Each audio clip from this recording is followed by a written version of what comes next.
Hi guys, and welcome back to my channel. I'm Peter. You have just bought yourself an FX Impact M3 or M4.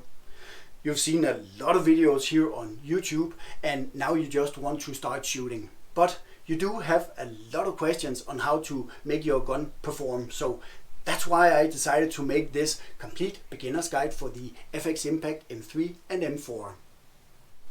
Because this is going to be a relatively long video, I've decided to divide it into two smaller videos.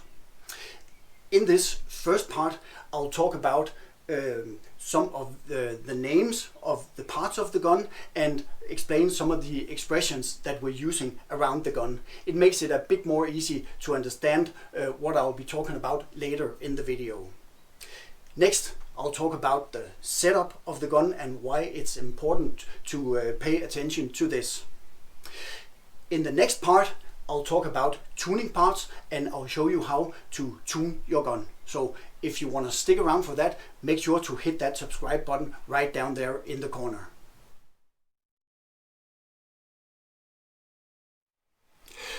When it comes to FX Impact, I'm kind of a nerd. So if you're asking me a question, I'll probably give you a nerdy answer. So in a sense, I'm not too different from if you're asking a computer guy about computers. So that's why I decided to start out with this dictionary.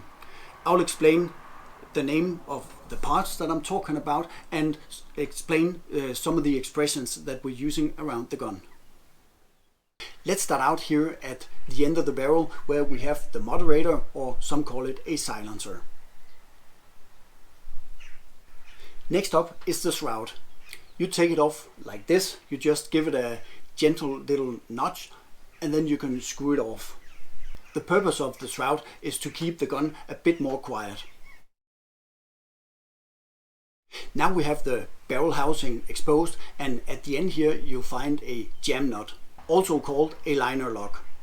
When your barrel housing is installed in the gun, it's of course a bit more tight, so you need a set of pliers to loosen it.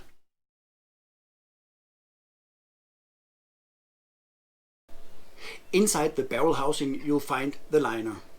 When you buy your gun, you'll find O-rings around the liner to secure it inside the barrel housing. Very often you'll hear me talk about a carbon fiber barrel sleeve, and this is the one and this is how it looks. This is made to reduce vibrations of the liner when it's installed inside the barrel housing.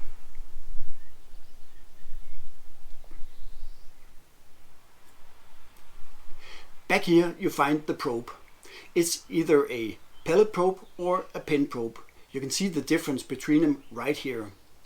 As the name indicates, the pellet probe is mainly used for pellets because it pushes the outer side of the skirt, and a pin probe is used when you're shooting slugs. If you loosen the screw down here, you can pull out the entire barrel and you'll expose the transfer port.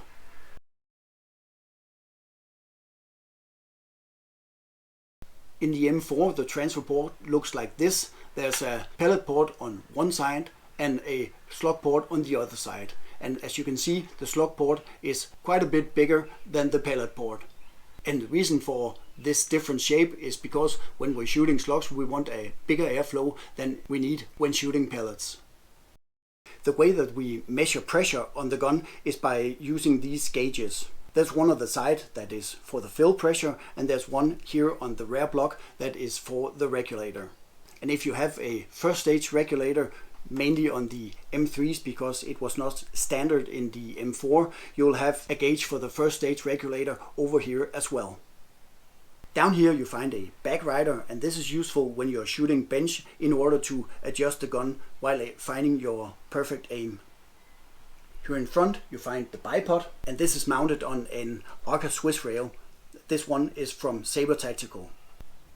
Up here you find the cheek piece, and under that you find the plenum. The size of the plenum determines how much power you can get out of your gun.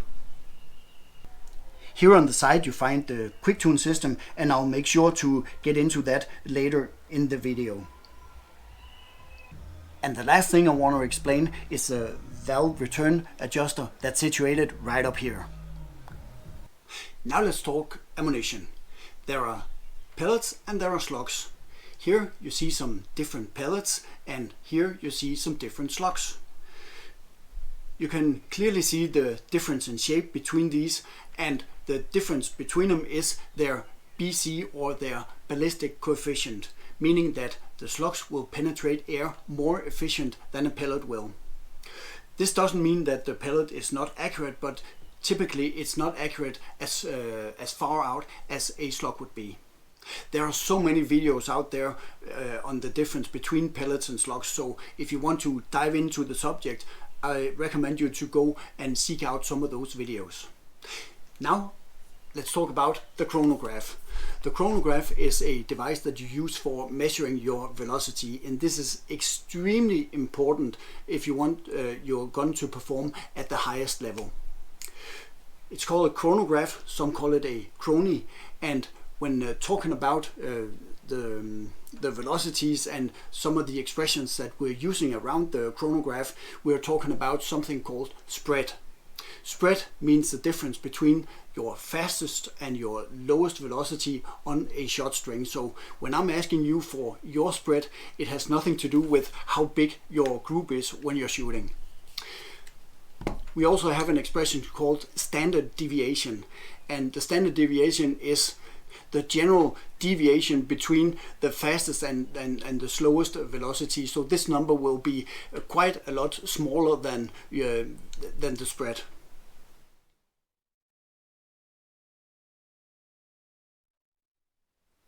Okay, now with all the names and expressions in place, it's time to talk about the setup.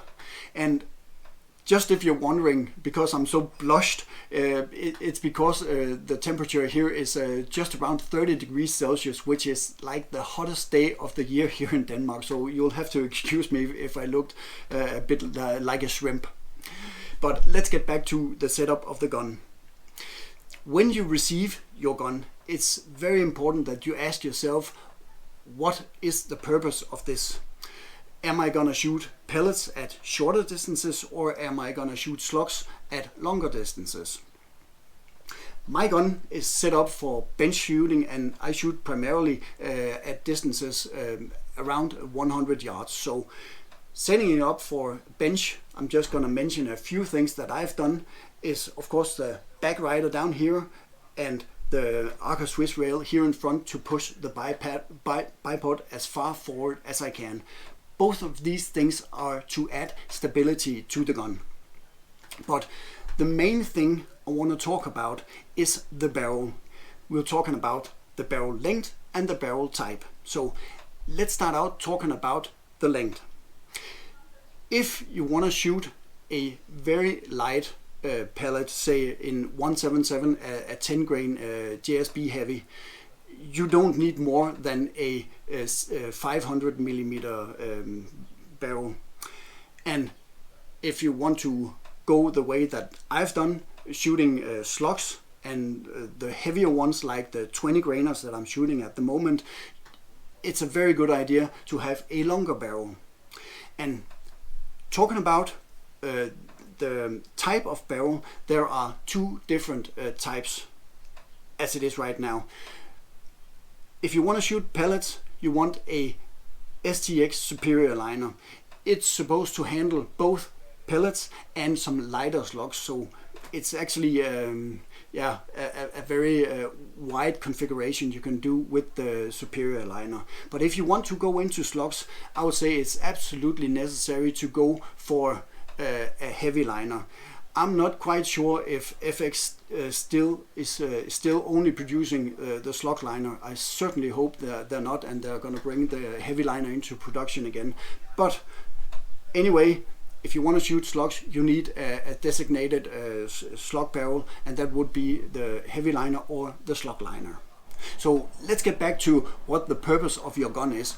If you, for instance, are shooting bench, it's a good idea to have a gun like this. It doesn't matter if it's heavy. Actually, you want a heavy gun to make it more stable. But if you want to go hunting with your gun, you want a much lighter setup. So perhaps Not this dual bottle configuration that I have here. Maybe not the this TRS rail that I have. And you don't want a heavy bipod. You don't want a back rider. You want to keep your gun as light as possible so that you can carry it around. So these are some of the questions that you need to ask yourself before you start setting up your gun. If you want to know more about the different parts that I, for instance, have on my gun, I recommend you to go back and check out my channel, because there are explanations and videos about almost anything that I've installed here on my gun. And guys, that is the end of the first part of this beginner's guide to the FX Impact M4. In my next video, I'll focus on tuning parts and basic tuning of the Impact. So if you want to make sure that you don't miss that, hit the subscribe button right down there in the corner. So until the next video, take care and shoot safe.